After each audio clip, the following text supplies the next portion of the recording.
Hello everybody and welcome back to Dwellers in the Dark Painting Angmar tutorial session 3, I think. Yes. Yeah, we're on session 3 now. Yep, session 3. So, what we're going to be doing today, Aaron, is... we are going to be looking at basically the finishing touches. Okay. So we are looking at completing the leather part, the straps, and the shields. And then, given time, we will be looking at doing the bases. Excellent. And if we have time after that, we'll look at sort of how to make the bases, to do them up. Brilliant. So now, we've got 36 models. We're dealing with 12 at the moment. And we've got them to just under tabletop standard because we've got these finishing touches to do. Yeah.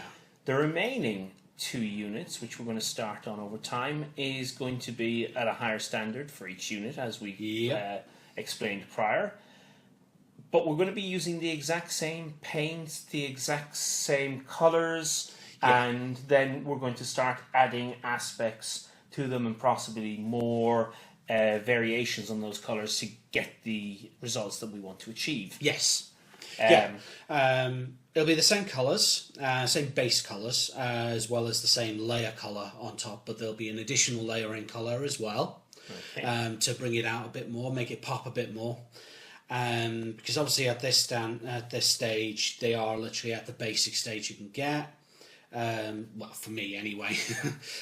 People can obviously go a little lower than this as well if they wish, which is the base colour, bit of wash, done. But yeah, this is so that'll be the idea for the next one, and then of course when you go to the more advanced stage than that, then we'll start looking at really tiny little highlights on the cloth and stuff like that. And we'll be looking at sort of making things like dried blood on there, a bit of rust, that kind of thing on the armour. Okay, and so while you're cracking on with that, I'm going to be looking at these 2 models. They are undercoated black, and these are the 2 Orc Commanders. One of the reasons we're going to crack on with these, we're going to get them based up to just tabletop standards. Yes. We're going to start on those today. And I'm also using at least 1 or 2 of these for a new tournament that's coming up in Stirling. Yes. So looking forward to that. I have a couple already, but we'll see with these new techniques and we'll do a match comparison with the 2 I've done previously to the 2 that I'm doing now, and we'll see what the results are. And again, these 2 models, these 2 Orc Captains, are going to be used for the 2nd standard and the 3rd final standard units. Correct.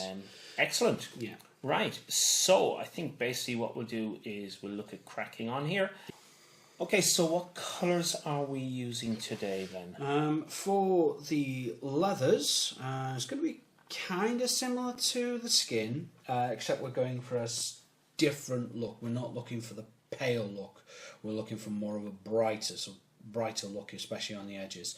So we're looking at Doomball, which is Doomball Brown. It's a layer paint from Games Workshop. Then we'll probably do a little bit of a wash of Nuln Oil, which will darken it down a bit more. It's already dark colour anyway. Then we'll look at Mournfang Brown for a layering highlight, and then for a small touch of Baylor Brown at the end of it, which will bring out the leather a bit more. Brilliant. So let's crack on and see how this works out. Just curious, what sort of paints are we going to use for their weapon shafts? I was thinking more to keep them black, so it's like a sort of a black wood, so very Mirkwoody kind of wood. For Angmar? Yeah, why not? I suppose so. Mirkwood's obviously known for it to being quite an evil place because of the sorcerer and what he did to it. So why not? Right. Yeah, that's an interesting concept. So I mean, it's not just going to be Mirkwood who will have the same species of plant, etc. Exactly. So it could well be because of the touch of the blight that the sorcerer had done to Mirkwood that it could easily have affected other places. I mean, at the end of the day, we do know that the sorcerer is somebody very, very powerful within the Mordor army. Oh, don't give spoilers for anyone who's not read the rest of the books Yeah. by this time. Or seen the films. What, they films out? Oh no! So yeah, it's just basically going to be along those lines. Obviously, the thing with these shields is that there are sections within it that have got this kind of wood section on the inside. Now, I think I'm probably going to do those with the same as the Mirkwood ones for the shaft. So a little bit of dark grey to kind of give it a bit of a highlight afterwards, so do it that way. If you're painting the shafts of the weapons black, and we're working on black, how do you intend to differentiate between tabletop, top standard tabletop, and then actual, very, very high detailed commission paint style for the same colour? For basic, you would go with the basic aspect of a grey for basic. However, black, as we know in real life, has many, many different facets to it, because as we know, black is not a simple colour. It's actually a mix. When you look at the magpie, for example, the colours that tend to come off from when the sunlight hits their feathers, and you can get blues, greens, that kind of stuff.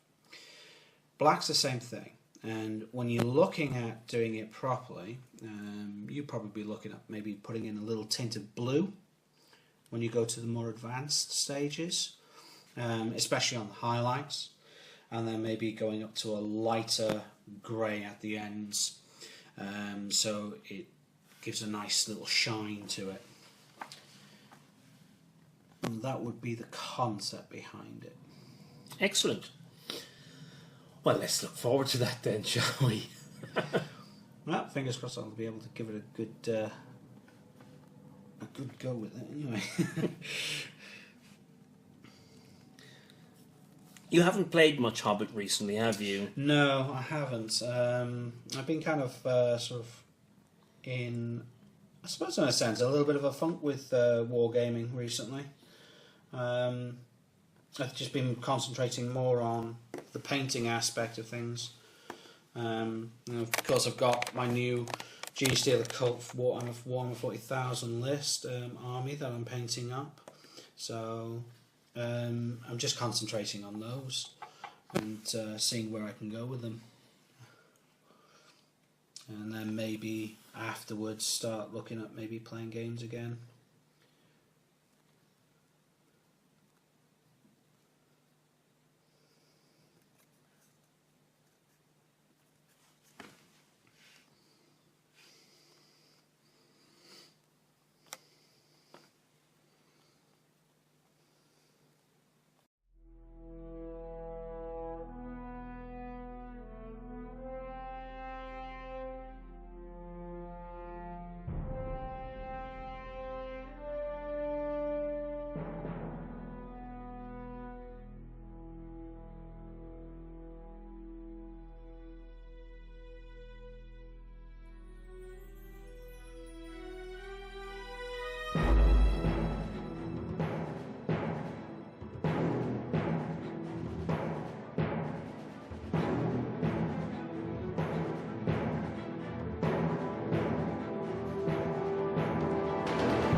Okay, so we're back, and you've been cracking on, and you've finished up a lot of the base coating of the leather areas, and you've indicated some.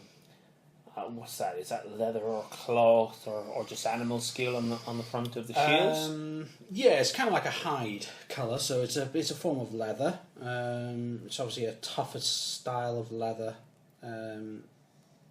it's more coarse.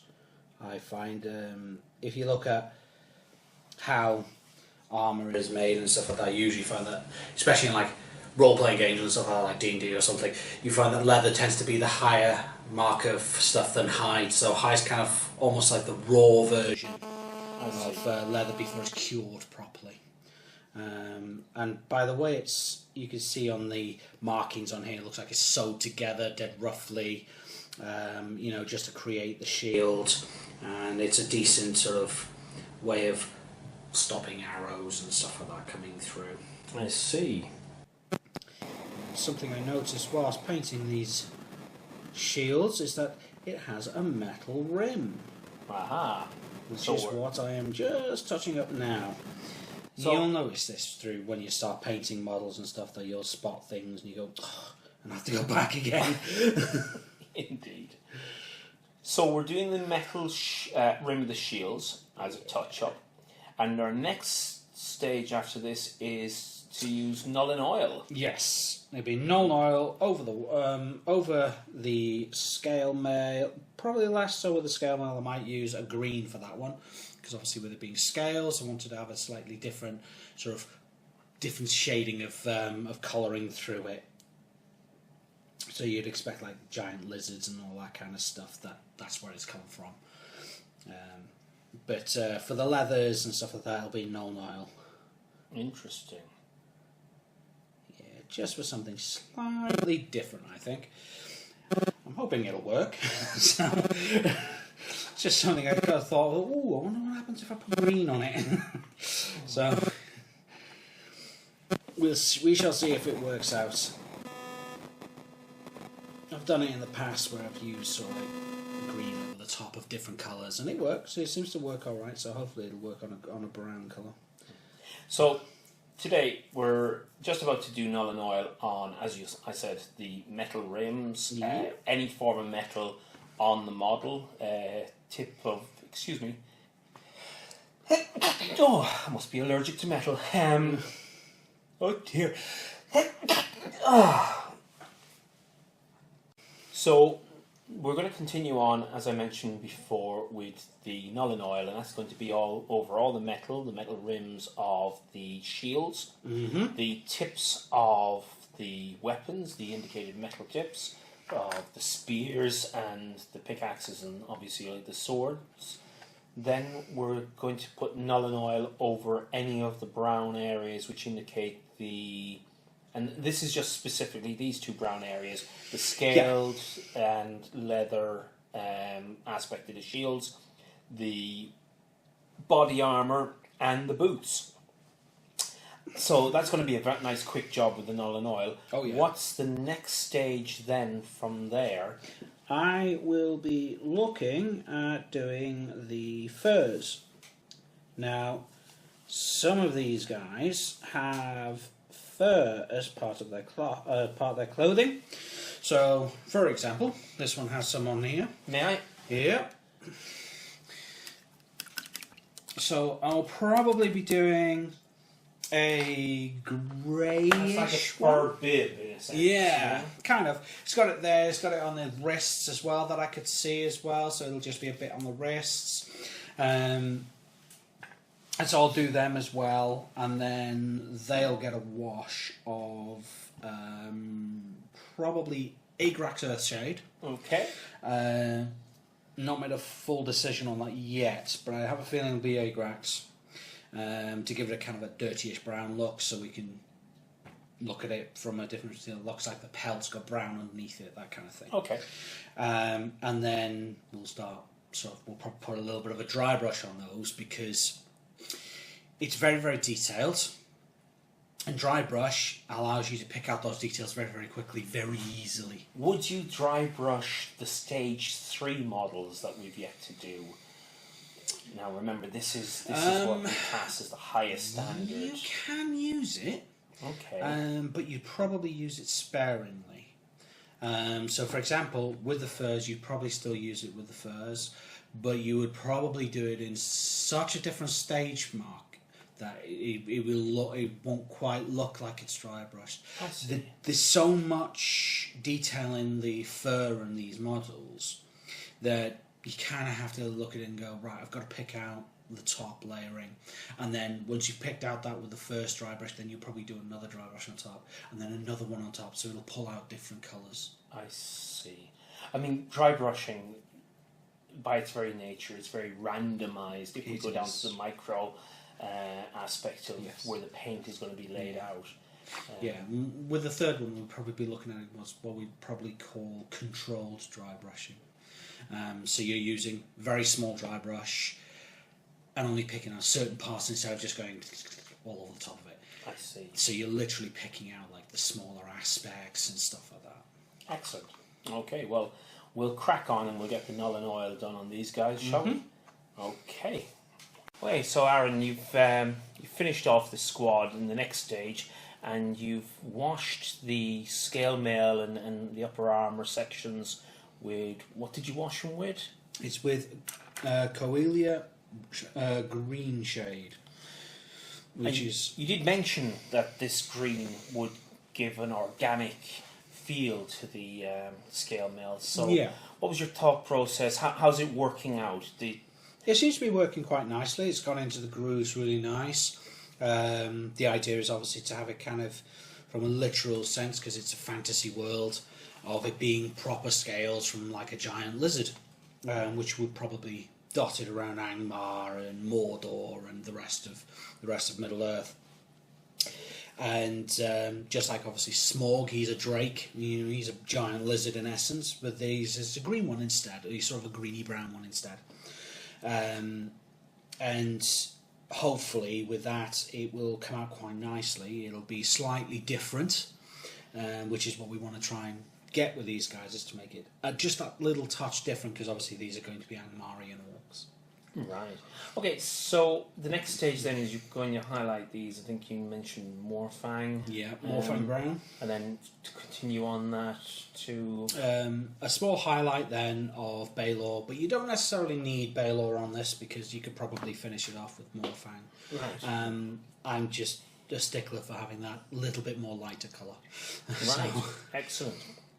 You are scaring me at this moment in time, because the level of painting that's going into just the tabletop, I don't know if we're actually stumbling into stage 2 or stage 3, who knows. For me, this is tabletop. Now for others, you can still, even with this, you can pull it back as well. And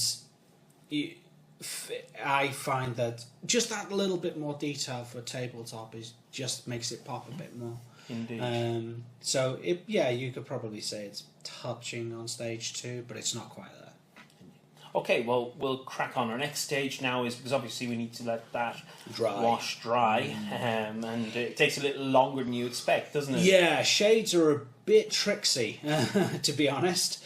They look dry on the outside, but what happens is, because it goes into the crevices really deep in, it can be wet underneath and you don't even see it, and then when you start looking at going, oh, I'm going to highlight this now, and it comes out.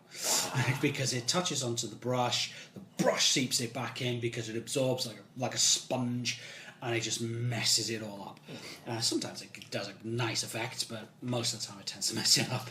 Indeed. So our next stage now, what can we work on? I am going to work on the bases. Excellent. So I'm going to use a standard grey base, because this is Angmar. Okay. It's a dusty land, lots of rock, and stuff like that. So it's a bit ash barren. So I'm going to go with a paint called Mechanica Standard Grey, which is kind of a dark base. From there, I will use null oil over the wash to seep into the cracks, darken it more. And then we'll start dry brushing up with Dawnstone, and then go with a final highlight of Ulthwain Grey. Okay. And maybe, but I might do this with stage 2 actually, with a Nurgling rot over the top, just to give it a kind of a glow. Oh wow! So what are you going to do for stage 3? The things coming out of the glow. Woohoo! Stage 3 will basically, the bases will be just a bit more detailed. They'll probably have little bits of rock on there, little bits of slate, that kind of thing, just to make the bases a bit more. These are very, very standard, simple sand, which we'll look at doing at a later stage. What I'm going to do is, whilst you get started on those, I'm actually going to start on putting some basing on these two. Now, these two are your own models. They are part of the Gene Stealer cult thing, and they are both Primus. They're just the legs at the moment, what you'll find is they've got a billowing cloak, cloak and all that kind of stuff. That's fine. What I'm looking at is we're using large bases here, and I'm going to start putting the starting scratches of the basing while you crack on with the painting, and we'll come back to you at stage. Okay, we're back again, and this time what we've actually done, it's difficult to see because we are losing light a lot. In fact, the amount of light we've lost, and it's been into winter here, is quite dramatic. So the camera itself is going to struggle to pick up bits and pieces. The key thing here is that we've base coated the bases. Well, we originally sprayed in black. Yep, primer black. We've now put a little bit of another layer coat on top of. It's basically Mechanica standard grey over the top. Okay, so we've got some grey in there. The key thing here, guys, is this is going to be Angmar, and how we're doing our Angmar force is based on our Angmar table, which is predominantly snow affected. So we're going to start highlighting up the grey here. Yep. We're going to do a bit more highlighting on top of that. Then again, pull out one or two bits and pieces of the base. But most importantly, we're going to, in the next episode, do some snow effect on them, and that will really help them pop out. After this, within the next episode, we're also going to look at doing the hair, doing the fur, and the hilts of the weapons, the shafts of the weapons, and then we may look at deciding what colour we're going to paint the rim of the base. Yes, that's quite an important issue because it depends on how it meshes with the actual model itself. May even consider going a white rim. Yes, maybe white or a really dark grey, or it could be anything along those lines. So, or maybe an off-white. That'd be a nice bone colour. Indeed. Okay, so Aaron, if you want to crack on and do some of the highlighting here and just talk us through how you're going to be doing it, what you're going to be using, and we've just covered some bits and pieces on the orc captains here. I don't know if you can see that just yet. Here we go, really up close. They've just turned out, this is tabletop standard. It's actually a step down, isn't it, Aaron? Because you want to get your hands on these guys. Yeah, they're probably at your basic tabletop standard at the moment. We want to just do a little bit more because they are obviously captains for your table, because you want them to stand out. Brilliant. Okay, so let's crack on and let's get some of this highlighting done, shall we? Okay. Brilliant. Okay, so we're here with the first highlight done. So, Aaron, quickly talk us through what highlight you used, and you also mentioned to me, whilst doing so, a stippling. Yes. Basically, I've used Dawn Stone, which is a lighter grade to this Mechanica standard. Yeah. And I dry brushed that across. But what I've also done is what's classed as called stippling, which is a little bit more paint than normal, kind of like dry brushing. The only difference is that you use the top and push down into the model. So you're doing that into the base. It means that it'll cover more and make that point lighter. So as an effect, what I've done is, and it's a very, very easy, simple step to make your bases look so different from each other, is that you do lighter points, and sometimes you'll miss out sections purposefully to have darker aspects to the actual base. And this will then, of course, make it look like there's shadowing to the base as well as anything else as well. So I think it really works nicely. Okay, so we've just done the second part of the highlighting there. Let's see if we can actually make up, see the difference there. You can see a little bit lighter popping out. Again, we have been fighting against the light or lack of light all day today, guys. So appreciate your patience with this. Okay, so now that is the final highlight stage of the basing. Is that right, Aaron? No. Oh dear. Here, here comes the green, as mentioned. Yeah. So right. Talk us through what you're going to do here, Aaron. Yeah, that one was basically all the way in grey. Very, very, very light grey, almost white. So that'll quite work really well with the snow that we're going to do later. The next I'm going to do is Nurgling green. Method behind the madness here. Madness behind the method, you mean, I hope. This should give kind of like a strange sort of sickly pale colour to the actual bases themselves, to show that the land itself is kind of decaying and all that kind of aspect to it. Okay. So I thought it might be a nice little mix-up with it. And it's going to be very, very slight, literally to the top, only in patches. And hopefully it'll make an enormous difference in regards to the actual models. Okay, so let's get started. Yes. How are you going to do this then? Okay, it's very similar method to these, and we're going to be using a dry brush stippling kind of effect, mostly dry brush, very, very light. So time length 5 minutes. 5 minutes. Brilliant. Probably I think we've got 5 minutes of battery left. Yes, battery. Oh. Yeah, no, we're definitely down to 5 minutes of battery. So good shake of the bottle.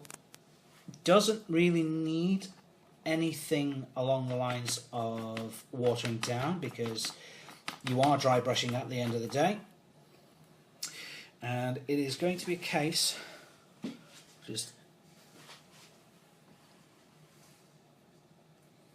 literally touching the top, and you'll get this nice little pale kind of aspect to it.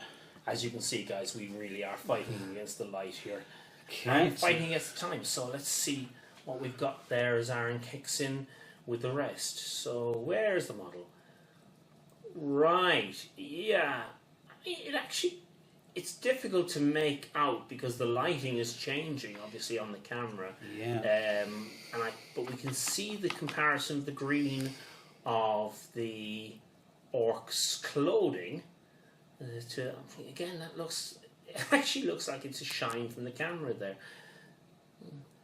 It is extremely difficult to make out in the camera. I do apologise, guys.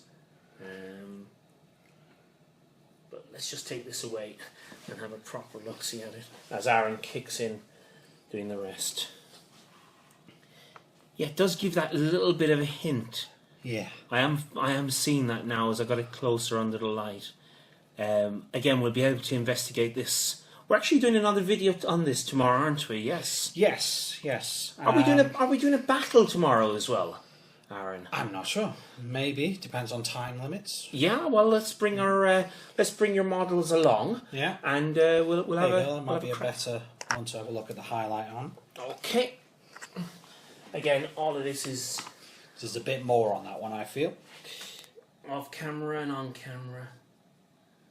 Right, yeah. You can just get the faint green aspect. The problem is when I put the model up to the camera, the whole lighting of the camera changes. Let's see if we can get it a bit further away. Again, I do apologise, guys, but when this is on the table, these guys will pop nicely. Okay, already down to 4. 4 left, yeah. I noticed you're not really focusing on taking a lot of the paint off the brush either. No, it's something that it's kind of like almost like a wet dry brush, which is a weird term, granted, but I've seen a lot of people use it more for blending their dry brushes together. But I find that especially if you're only lightly touching, it comes off much nicer than normal dry brushing, because sometimes with dry brushing you have to be really, really aggressive to get some paint on it. So I'm keeping it fairly damp as it goes, and just only doing small parts. Yeah, you're not actually doing the whole base. No, I'm not. Oh, we've got a phone call coming through. You're not doing the whole base. You're only doing aspects of the sides and stuff. Yeah, and little bits where I've made it a little bit lighter using the old way, so that it kind of makes it a little bit easier to make it come out, rather than the darker section. And I do touch the little bit of the darker section because it makes a difference. And is that them? Is that all of them? That's all of them. Brilliant. Okay, well, we'll move on to the next section, guys.